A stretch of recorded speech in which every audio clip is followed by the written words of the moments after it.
Welcome to recipes in my way. இன்றைக்கி நம்ம அருமையான சுவையில் வித்தியாசமான ஒரு ஸ்வீட் தான் செய்ய போகிறோம்.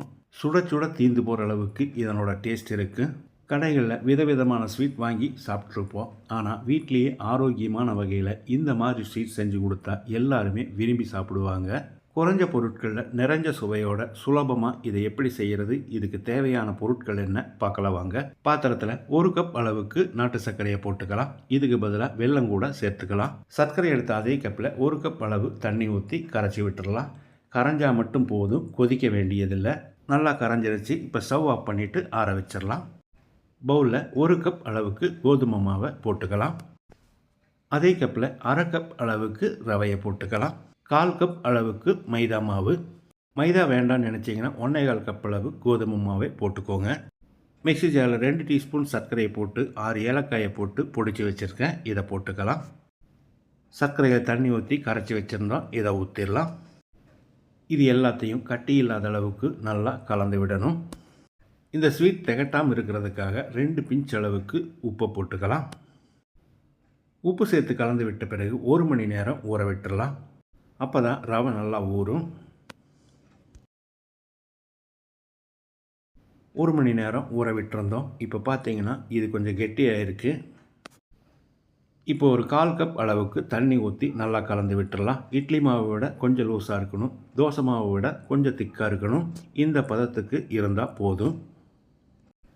நான் ஏற்கனவே எண்ணெய் காய வச்சுருக்கேன். இதில் ஒரு சின்ன தட்டை போட்டுக்கலாம்.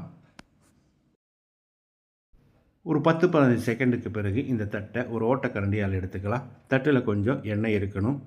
தட்டோட அளவுக்கு தகுந்த மாதிரி மாவு ஊற்றிக்கலாம். அப்படியே கொதிக்கிற எண்ணெய் கிணத்துல போட்டுருங்க.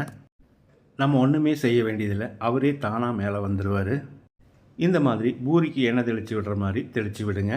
நல்லா உப்பலாக வரும். உப்பலாக வந்த பிறகு மறுபடியும் கொஞ்சம் எண்ணெய் தெளித்து விட்டு திருப்பி போட்டுடலாம். திருப்பி போட்ட பிறகு மறுபடியும் கொஞ்சம் மேலே எண்ணெய் தெளித்து விடணும். இந்த அளவுக்கு பொன்னிறமாக வந்த பிறகு எடுத்துடலாம். பாவம், அவர் எவ்வளவு நேரம் தான் கொதிக்கிற எண்ணெயிலேயே நீந்திட்டு இருப்பார். எடுத்துடலாம். இதே மாதிரி இன்னொன்னையும் நான் ஊற்றி காமிக்கிறேன். இந்த மாதிரி செஞ்சு கொடுக்கும்போது குழந்தைங்க ரொம்பவே விரும்பி சாப்பிடுவாங்க. அதே சமயம் நம்மளே வீட்டில் செய்கிறதால ஆரோக்கியத்துக்கும் குறைவில்லாமல் இருக்கும். இப்போ உங்களுக்கு ஒரு சந்தேகம் வரும், தட்டு இல்லாமல் சும்மாவே ஊற்றக்கூடாதான்னு. கண்டிப்பாக ஊற்றலாம். தட்டு இல்லாமல் கரண்டியால் மோந்து ஊற்றலாம். ஆனால் எந்த மாதிரி வருதுன்னு பாருங்கள்.